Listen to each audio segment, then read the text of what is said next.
Hemos mencionado entonces que el principio de plena competencia nos demanda dos tareas particulares. En primer lugar, el tema de compararnos con los valores de mercado, y en segundo lugar, identificar y cuantificar las diferencias de darse a efecto de proceder a los ajustes que fueran necesarios.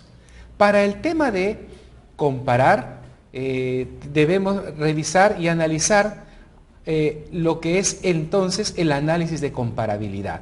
Es decir, si yo tengo una operación entre partes vinculadas, lo que necesito es encontrar un conjunto de empresas o un conjunto de operaciones que hayan tenido lugar en el mercado, respecto a las cuales yo debo llevar a cabo una comparación para ver si el valor pactado es justamente el de mercado. Entonces, esto se hace en el denominado análisis de comparabilidad. Y el análisis de comparabilidad, ¿qué cosa dispone o qué cosa sugiere? Pues ser comparable, en primer término, significa que ninguna de las diferencias entre las situaciones comparadas puedan afectar los precios o márgenes pactados, o si los afectaran, puedan aplicarse unos ajustes razonables para eliminar el efecto de tales diferencias. Para esta evaluación es indispensable entender cómo evalúan las empresas independientes las transacciones. En suma, si tengo una transacción entre partes vinculadas y tengo una operación entre terceros independientes, la comparabilidad me debe garantizar que no hayan diferencias que puedan afectar los precios o los márgenes. Y si las hubieran, pues que exista la posibilidad de que yo pueda llevar a cabo determinados ajustes para corregir tales diferencias. Para entender a profundidad el análisis de comparabilidad, lo que tenemos que entender es la filosofía que está detrás. Y la filosofía que está detrás, pues se contrasta con lo que es la vida cotidiana. Una empresa independiente o un sujeto o cualquier sujeto independiente, cuando evalúa llevar a cabo una potencial transacción, toma en cuenta todas las opciones que tiene a su disposición, todas las opciones disponibles, y optará por la que mejores resultados le den. Esto es lo que tiene que tenerse en cuenta al momento de llevar a cabo el análisis de comparabilidad. ¿Cómo habría pensado un tercero independiente al llevar a cabo la transacción? Si la empresa vinculada o si las empresas vinculadas actuaron de una cierta manera para tener una noción si se pactó o no a valor de mercado, si las condiciones fueron o no a valor de mercado, lo que hay que tener en mente es cómo habrían pactado unos terceros independientes, y de esa manera pues fluirá si la conducta que estamos evaluando es o no una conducta alineada al principio de plena competencia. Tenemos ahora la necesidad de explicar qué cosa es lo que comparamos, cómo definimos, en vista de los conceptos que hemos vertido anteriormente, cómo definimos que existe o no comparabilidad entre dos empresas que se están evaluando o entre una transacción que se está evaluando. Pero a tal efecto necesito previamente dar una mirada genérica a los métodos que se emplean para cuantificar las cuestiones de precios de transferencia, ¿no? Entonces, para evaluar si los precios de transferencia pactados entre partes vinculadas están o no a valor de mercado. Entonces, necesito dar una mirada genérica para darle contexto a la aplicación del tema de comparabilidad. Tenemos aquí los tipos de métodos de manera general. Tenemos un método relacionado a los precios, ¿no?, que es el método que fluye más naturalmente, que de lo que se trata es de comparar los precios o los márgenes o los precios a los que pactaron las partes vinculadas y luego compararlos con los precios a los que terceros independientes habrían pactado. Luego, lo que ocurre en este punto es que no todas las operaciones se pueden evaluar con este método, en virtud a que no se cuenta con la información necesaria para su evaluación. No tenemos a disposición información pública de precios en muchos casos. Ya vamos a citar, cuando veamos cada uno de los métodos en específico, vamos a citar en qué circunstancias no se cuenta con los precios, con la información de precios. Cuando no se cuenta con información de precios que, permite la aplicación inmediata de este método, nos vamos a los métodos de márgenes. Los métodos de márgenes tienen detrás de sí la filosofía de generar un mismo beneficio, una misma utilidad a quienes llevan a cabo las mismas funciones. Entonces aquí de lo que se trata es de comparar los márgenes que obtienen las partes vinculadas de su operación con los márgenes que terceros independientes obtienen en transacciones donde llevan a cabo funciones similares. Para estos métodos de márgenes, tanto para los métodos de margen bruto como para los métodos de margen neto, no son tan relevantes las características de los productos, sino más bien son relevantes las funciones que llevan a cabo las empresas que uno está evaluando. Entonces, es así que el foco ya no estará tanto en las características de los productos, sino más bien estará en las funciones que llevan a cabo las empresas que estamos teniendo en cuenta. Para llevar adelante el análisis de comparabilidad es necesario definir determinados atributos que serán comparables, determinadas cuestiones que serán medibles para señalar si determinadas transacciones, si ciertas transacciones que se identifican en el mercado son comparables con las que estamos evaluando y que tuvieron lugar entre partes vinculadas. Tales factores de comparabilidad son los que se señalan a continuación. Las características de los bienes o servicios, en primer lugar, las funciones realizadas, los términos contractuales, las circunstancias económicas y las estrategias de negocios. La evaluación de estos factores tiene lugar tanto para la transacción controlada como para la transacción no controlada, o la que tiene lugar entre terceros independientes, ¿no? Y aquellas partes de la información que podrían perderse para algunos de los factores tendrían una importancia relativa dependiendo del método que se está aplicando y de la naturaleza de la transacción.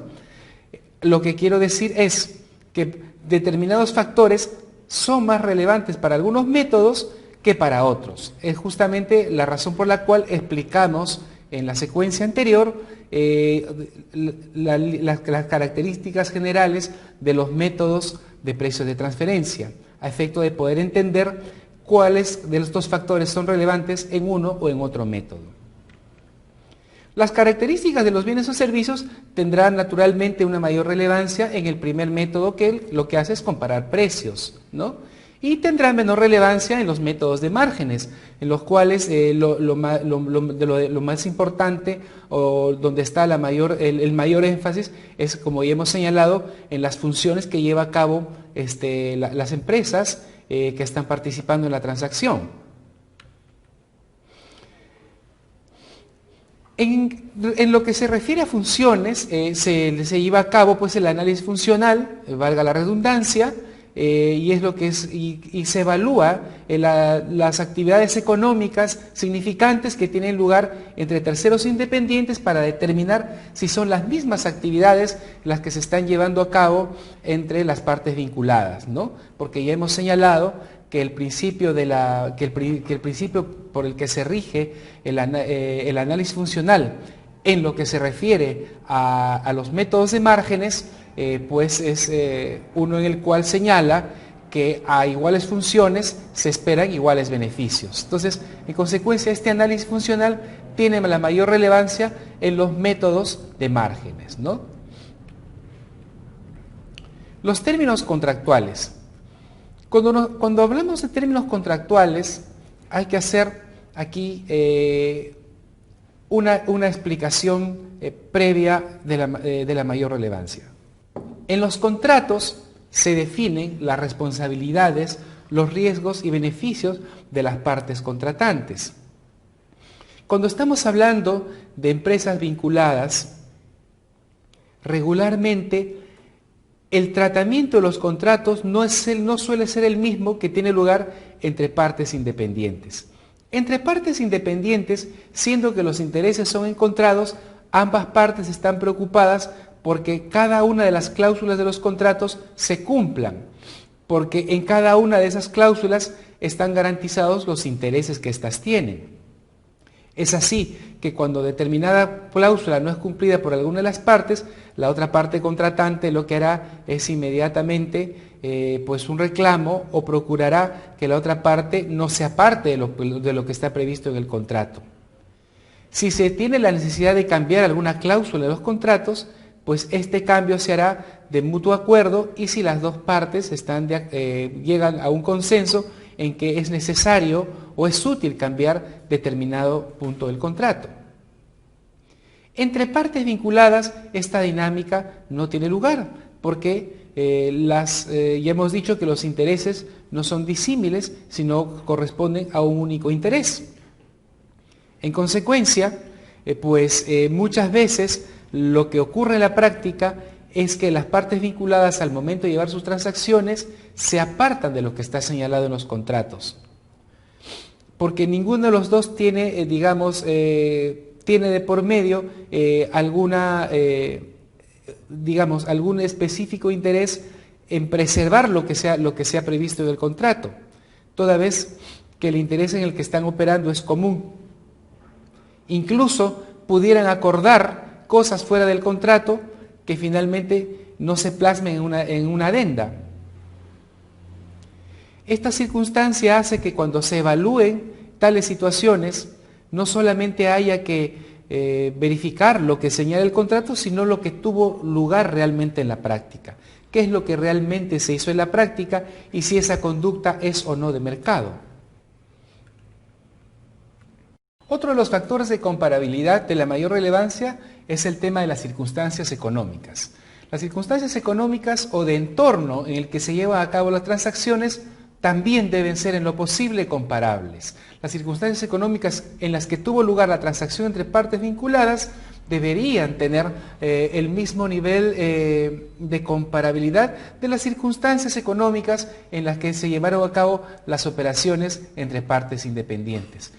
Entre las circunstancias económicas más relevantes podríamos señalar, por ejemplo, el tema de la ubicación geográfica, el tamaño de los mercados, la competencia, la disponibilidad de bienes sustitutos, el nivel de abastecimiento que hay, la naturaleza y alcance de las regulaciones gubernamentales también tienen una relevancia, el costo de producción, como no, el nivel de mercado, venta de detalle o mayorista en el que se está compitiendo, en el que están trabajando o en el que está teniendo lugar la operación entre partes vinculadas y en el nivel de competencia en el que tenemos la operación entre partes independientes que pretendemos comparar. El ciclo económico del producto, el ciclo que puede ser diferente, distinto es tener un producto que está al inicio de su ciclo económico, que está siendo lanzado, que tener un producto que a lo mejor está en la cúspide de su desarrollo y que ya tiene la plena aceptación del mercado al cual va dirigido. Y, entre otras cosas, también debe tomarse en cuenta el mercado geográfico al cual se está dirigiendo los bienes o servicios cuya comercialización se pretende comparar. Finalmente, pero no menos importante, en temas de comparabilidad está el tema de la estrategia de negocio. La estrategia de negocio, como sabemos, puede ser de todas estas formas que se están señalando acá. Pueden tener que ver con una cuestión de innovación y desarrollo, podemos hablar de grados de diversificación, la aversión al riesgo, la valoración de los cambios políticos, la incidencia de las leyes laborales vigentes y en proyecto, y otros factores que puedan influir en la dirección cotidiana de las empresas. Un ejemplo concreto de influencia que pueden tener la estrategia de negocios en cuestión de comparabilidad lo podemos ofrecer relacionado a la estrategia de penetración.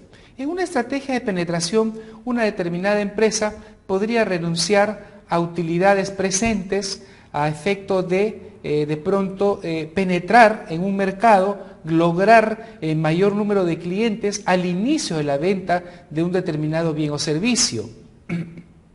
Es así que, por ejemplo, en los primeros años de lanzamiento de un producto o de un servicio podría verse o podría identificarse una rentabilidad muy baja.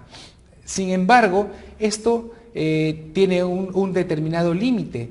Podríamos hablar que una empresa está llevando a cabo una estrategia de penetración y tiene en consecuencia una utilidad baja para 1, 2 o 3 años, pero una empresa no puede vivir permanentemente con una utilidad baja o con una pérdida, simplemente porque el mercado terminaría por retirar a la empresa, o no podría sostenerse en el mercado una empresa con una rentabilidad muy baja o con pérdidas, ¿no? Entonces es aquí donde las administraciones tributarias pues toman en cuenta estas cuestiones y podría llamar la atención, ¿no? Si una empresa me dice que está en una estrategia de penetración unos 7, 8 años, entonces es algo atípico que llama la atención y hay que evaluar con detenimiento. Si una empresa está en su segundo año de lanzamiento del producto y me dice que está en una estrategia de penetración, es totalmente comprensible. El producto se está dando a conocer recién al mercado y naturalmente pues podría, en virtud a dicha estrategia, presentar unas utilidades bajas o a lo mejor incluso pérdidas.